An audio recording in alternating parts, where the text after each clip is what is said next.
quand Trump humilie ses alliés européens. Stratégie d'influence et guerre de l'information en politique. Leçon d'éducation politique numéro 5 de Jean-Paul Pougala.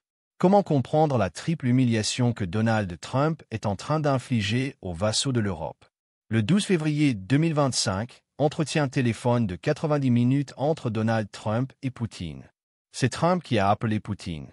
Les deux présidents se sont promis de se voir 3 fois en un an, une première fois en Arabie Saoudite et les 2 fois suivantes dans leurs capitales respectives. Et puis l'appel de Zelensky. Durée de l'appel, 10 minutes, selon la presse ukrainienne. Le 13 février 2025, Poutine annonce aux Européens qu'il a invité la Russie à prendre part à la réunion de l'OTAN qui se tient annuellement à Munich sur la sécurité de l'Europe et tout cela sans les en informer d'avance. Trump annonce dans la foulée qu'il a invité la Russie à retourner dans le G7. Trump annonce aussi qu'il veut que les 3 plus grandes puissances du monde, la Chine, la Russie et les États-Unis travaillent ensemble. Et tout cela sans informer les anciens alliés de l'Europe. Pour comprendre tout ce revirement, voici ce que j'écrivais le 29 octobre 2022, il y a presque 3 ans. Stratégie d'influence et guerre de l'information en politique. Leçon d'éducation politique numéro 5 de Jean-Paul Pougala, publié le 29 octobre 2022 avec 13 livres gratuits sur la guerre de l'information et la stratégie d'influence en politique à lire sur www.pougala.net. Stratégie d'influence et guerre de l'information en politique. Lorsque Ronald Reagan et Margaret Thatcher se rencontrent pour la première fois en 1975, le premier n'est que gouverneur de l'État américain le plus puissant et le plus peuple, la Californie, et la deuxième vient d'accéder au poste de secrétaire du Parti conservateur britannique. Et le feeling va naître immédiatement, car tous les deux sont d'accord sur une chose, réduire le rôle de l'État et contribuer à affaiblir le rôle de l'État dans le monde entier. Mais en 1983, Ronald Reagan est président des États-Unis et Margaret Thatcher est première ministre britannique. Il y a un événement qui va fâcher les deux alliés. Et c'est Ronald Reagan qui nous le révèle dans ses mémoires. Le 25 octobre 1983 à 5 heures du matin, l'armée américaine envahit l'île de Grenada, pays indépendant du Royaume-Uni depuis le 5 février 1974, alors que la Martinique, Guadeloupe, Réunion, Guyane, Mayotte, etc. sont encore colonies françaises ce samedi 29 octobre 2022 sans que ça gêne personne en France de priver des populations noires, anciens esclaves de leur liberté d'exister comme peuple. C'est la première grande opération militaire lancée par l'armée américaine depuis la guerre du Vietnam. Sauf que Grenada est un minuscule pays membre du Commonwealth, et c'est par conséquent la reine d'Angleterre Elizabeth II qui en est la chef d'État.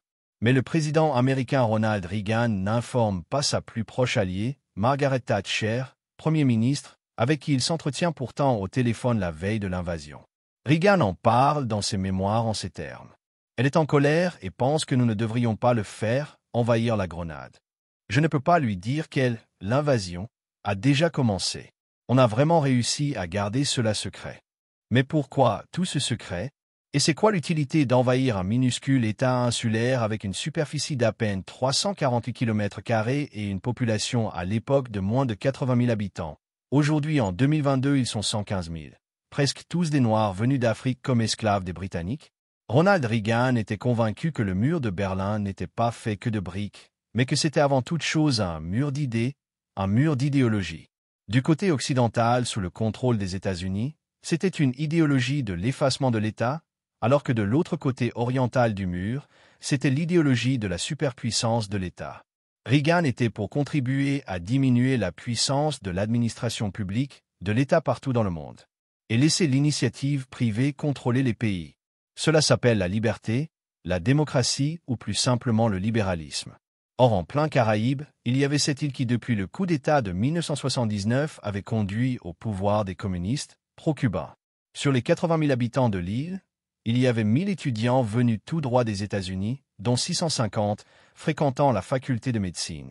C'était un précédent très dangereux pour les États-Unis, car de nombreuses familles afro-américaines pauvres qui n'auraient pas pu envoyer leurs enfants à l'université aux États-Unis, les envoyaient fréquenter gratuitement dans les universités publiques de Grenada et une fois obtenu leur diplôme, rentraient exercer aux États-Unis.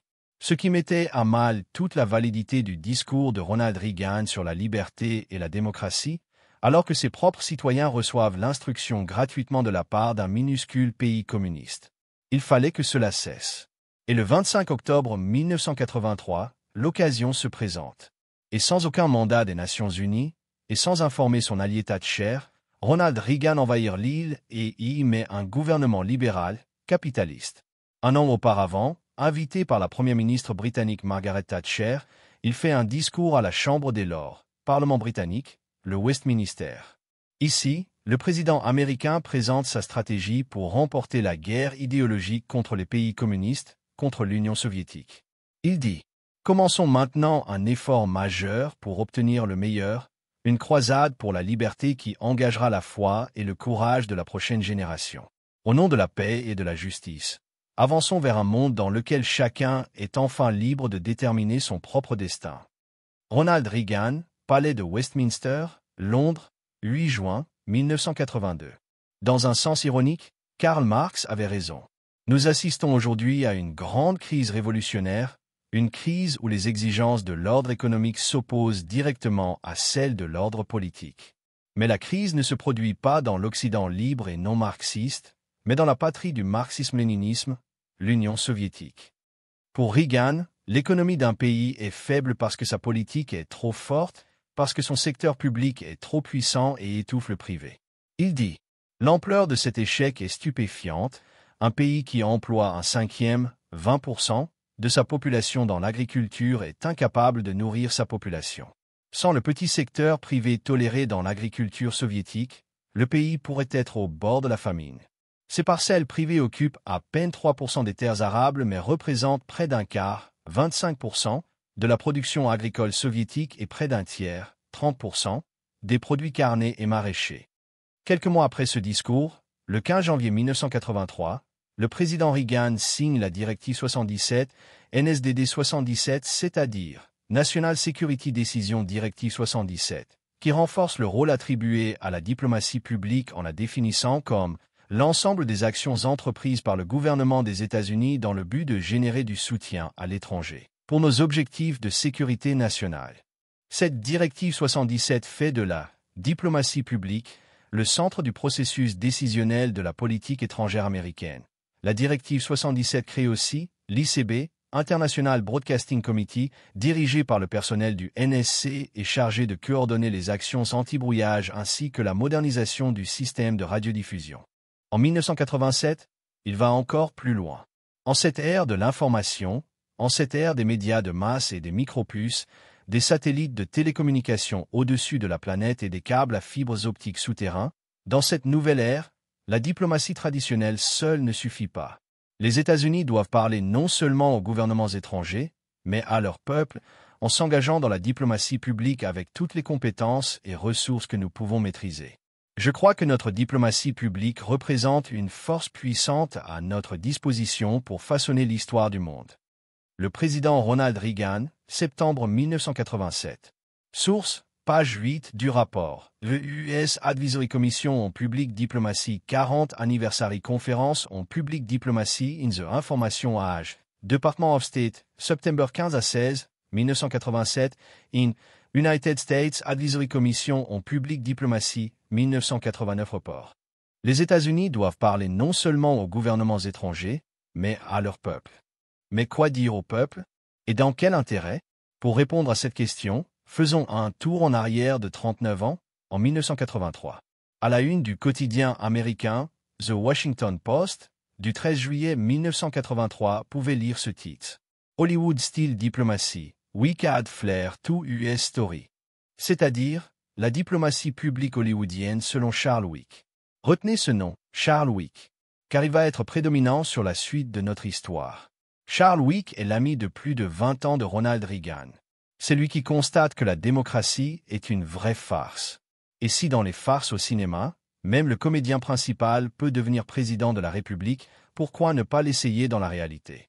Dès la première tentative, de demander le vote des électeurs dans ce grand cirque, son ami Ronald Reagan et acteur de cinéma est élu gouverneur de l'État le plus puissant des États-Unis sans aucune expérience précédente de la gestion de la chose publique. Si à la première tentative, il a fait élire un acteur de film hollywoodien président de la région ou de l'État, Pourquoi ne pas essayer la même recette à la présidence de la République? Aussitôt dit, aussitôt fait. Charles Wick raconte comment il crée un comité pour le soutien à la candidature de Ronald Reagan et à la première réunion, ils ont réussi à collecter la somme de 15 millions de dollars. Quand Reagan devient président, ils virent tous les diplomates qui s'occupaient de propager l'image des États-Unis dans le monde. Il nomme Charles Wick pour administrer sa fameuse démocratie publique.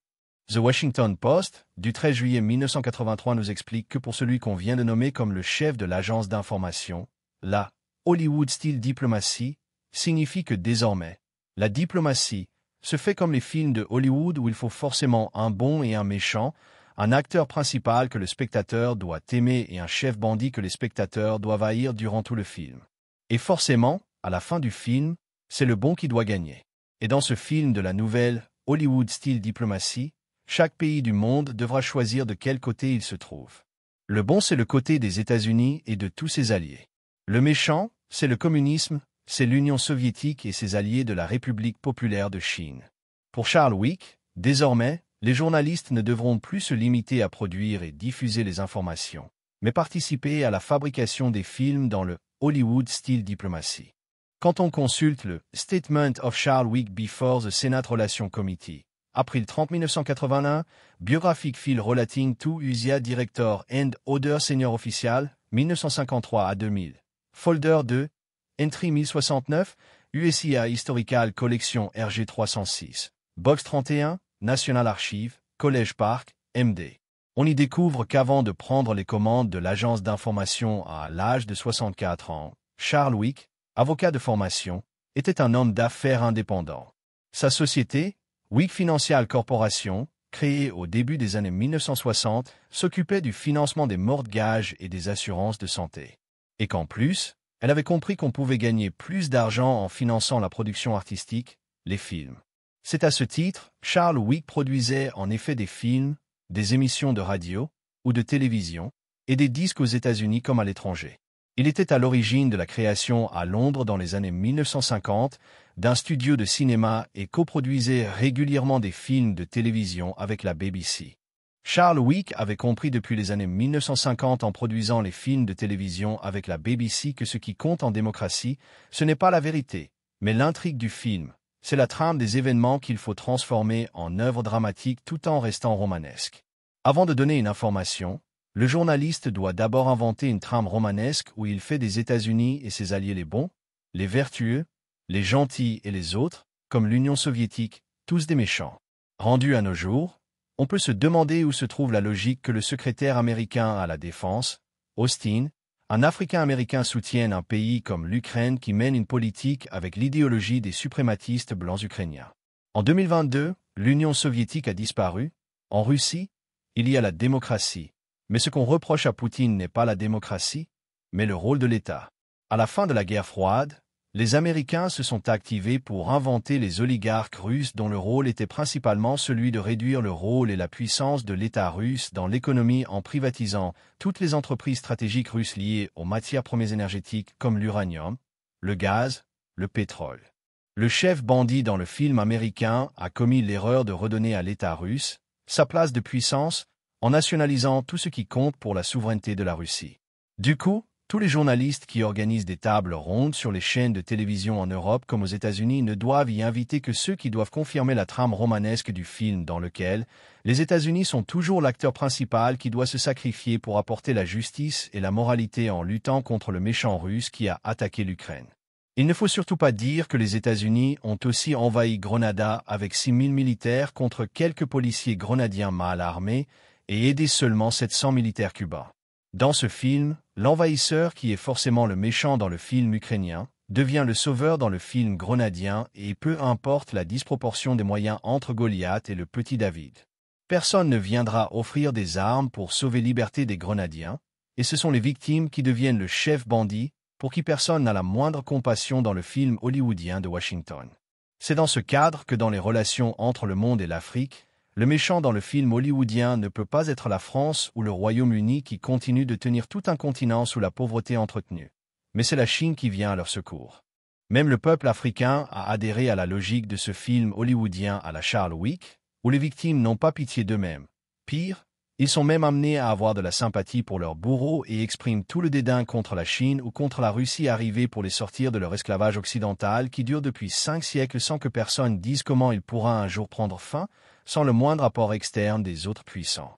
Dans le film hollywoodien de Washington, on a réussi à fabriquer une information selon laquelle, lorsque la Chine prête l'argent aux États-Unis dans l'achat de bons de trésor américains, 1440 milliards de dollars, cela ne pose aucun problème.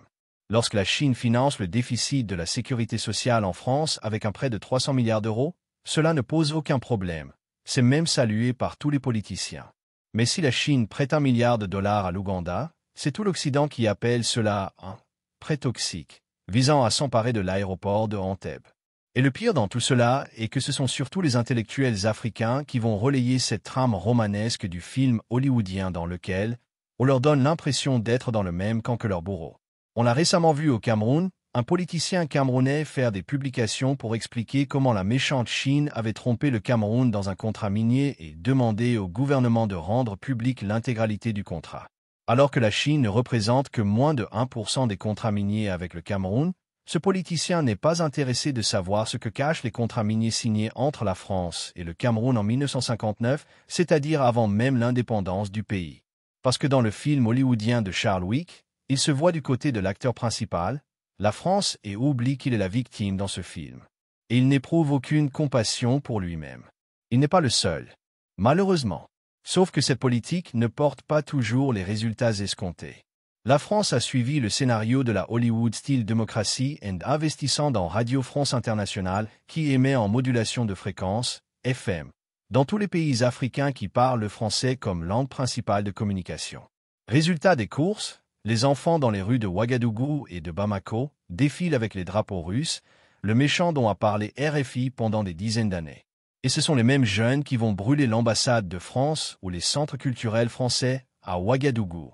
C'est peut-être la preuve que cette méthode a atteint ses limites ou tout simplement que nous sommes à un tournant de cette démocratie du mensonge et que certains mettront du temps pour le comprendre et s'en adapter.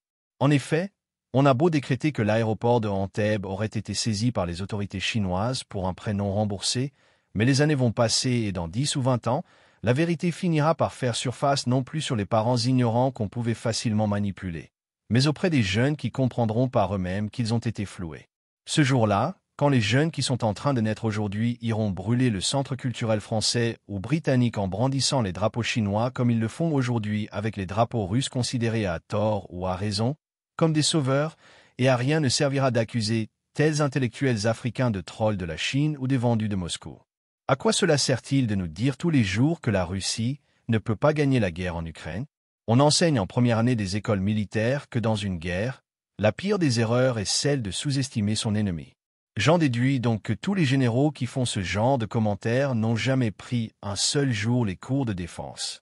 Que la Russie gagne ou perde, c'est à la fin qu'on verra et non lorsque la guerre est encore en cours. Où sont donc passées les opérations de contre-attaques ukrainiennes qui gagnaient 6000 km² en 3 jours? C'est bien de déployer des trames romanesques hollywoodiennes dans une guerre, mais il ne faut pas oublier que contrairement du cinéma, en guerre, ce n'est pas nous qui en décidons de la forme à donner à la fin.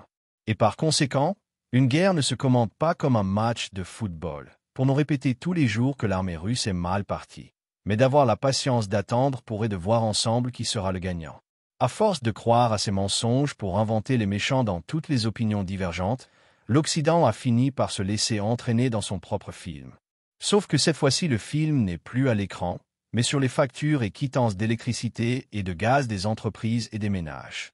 Le 9 juin 1994, lors de la mise en place de WorldNet, James Elmorad, proche collaborateur de Charles Wick, directeur adjoint du Bureau des Affaires européennes et responsable de la branche européenne de la Voix de l'Amérique, Deputy Director of the Office of European Affairs, Chief of European Division of Voice of America, interrogé par Allen Sensen dans The Foreign Affairs History Collection, affirme que dans toute cette folie, Charles Wick a tout de même pu obtenir de Capitol Hill, Congrès, les budgets les plus inattendus et les plus élevés de toute l'histoire de l'USIA. Les dépenses de l'USIA passent de 486 millions de dollars en 1982 à 820 millions en 1988, quant au budget annuel des services télévisuels, primordiaux pour la politique de Wick. Il est multiplié par 6 durant la même période atteignant 37 millions de dollars en 1988. Pour autant, les congressmen appréhendent le plus souvent les initiatives du protégé de la Maison-Blanche. Comment tout cet argent était-il dépensé? Dans Stratégie d'influence et guerre de l'information. Propagande et diplomatie publique des États-Unis depuis la guerre froide, Maud Kessar intitule son chapitre 3 ainsi. Les combattants de la désinformation dans la nouvelle guerre froide, les années Reagan-Wick. On peut ainsi lire ceci. À son Project Démocratie, Charles Wick finance les voyages vers les États-Unis des journalistes qui vont rentrer à insulter leur gouvernement et surtout, vanter le modèle américain. Tout se passe bien lorsqu'il s'agit des pays dits en voie de développement. Mais Charles Wick ne s'est pas arrêté aux pays méchants. Il a aussi touché les pays amis, alliés de l'Europe. Et c'est ce qui amène le Congrès à douter de l'efficacité de faire de la diplomatie à la façon de Hollywood. Au cours de l'année 1983, l'USIA, dirigé par Charles Wick, accorda en effet entre autres choses au Ethics and Public Policy Center, dirigé par le très conservateur Ernest Lefever, une bourse de 192 000 $ pour soutenir les Européens enclins à défendre la politique des États-Unis sur la question nucléaire. À la même période, la Young America's Foundation fit venir, avec le soutien financier de l'USIA, une trentaine de journalistes européens pour s'entretenir exclusivement avec des dirigeants conservateurs. L'objectif est d'amener les journalistes européens à sanctifier tout ce qui incite à la « white supremacy », c'est-à-dire mettre le curseur du clivage entre les Blancs et les autres peuples du monde. Ainsi, les Blancs deviennent les anges et les autres deviennent les méchants du film de Charles Wick. Et c'est là où, rendu en 2022, on comprend une autre raison de la haine anti-russe. Ce sont ces Blancs qui ont trahi les autres Blancs, ce sont des mauvais Blancs qui osent donner les moyens militaires à l'Algérie, au Zimbabwe, au Mali, pour contester l'hégémonie blanche sur le continent africain, et cela n'est pas tolérable pour le microcosme des bien-pensants de Washington, Paris, Londres et Berlin. Comment tout cela va se terminer? Souvent, la conséquence des échecs qui est le déclin est le meilleur conseiller possible. Comme je l'ai écrit il y a 11 ans en 2011 dans mon article pour dénoncer la guerre de l'OTAN contre la Libye, il arrivera un jour où c'est le peuple américain qui comprendra que la démocratie qu'on lui vend n'est que du vent servant pour le truander à travers les 42 millions de fonctionnaires américains qui font la loi alors que personne ne les a votés. Et ce jour, il ne lui restera que deux options. Ou descendre dans la rue comme l'a fait le peuple libyen, même manipulé par l'Occident, pour demander la tête de leurs dirigeants, ou alors voter un révolutionnaire qui mette fin à toute l'escroquerie et la spoliation. Nous n'assisterons certainement pas à cette révolution américaine portée par un homme ou une femme au pouvoir, mais le peuple américain a lui aussi droit à la paix, à la prospérité partagée comme les Chinois et les Russes. Mais pour y arriver, il faudra ou une guerre opposant les États-Unis aux alliés parasites de l'Europe, ou tout simplement leur mise à l'écart. Depuis l'Empire romain, les Européens portent en eux l'ADN de la violence et de la guerre. En Europe, la guerre est cyclique tous les 50 ans. La seule fois qu'ils sont restés 80 ans sans faire la guerre, c'est justement grâce à la mainmise sur eux des États-Unis à travers l'OTAN. Ce que je souhaite, c'est que cette OTAN ne puisse pas disparaître complètement, mais que les États-Unis le maintiennent à un niveau juste pour contrôler les ardeurs des fous furieux de l'Europe. Et le monde sera peut-être en paix. D'ici là, nous sommes dans la désinformation permanente et continue de tout l'Occident. La chance qu'a l'humanité sur tout cela est qu'en 1945, lorsque les États-Unis ont pris le commandement du monde, ils étaient 90% de population européenne et l'économie américaine était 51% de l'économie mondiale. Aujourd'hui, ils en sont à 20% de population européenne et moins de 20% de l'économie mondiale. Même les suprématistes blancs de l'Europe commencent à comprendre qu'ils ne sont plus déterminants pour l'avenir du monde, ni sur le plan intellectuel, ni sur le plan économique. Et c'est donc du côté des États-Unis qu'on peut attendre une inflexion, un désir de coopération avec le duopole, Chine-Russie, pour repenser le monde en termes de paix, mais surtout d'élévation de l'humanité tout entière à travers la prospérité partagée. Comment est-ce possible avec l'administration publique la plus corrompue du monde, celle des États-Unis?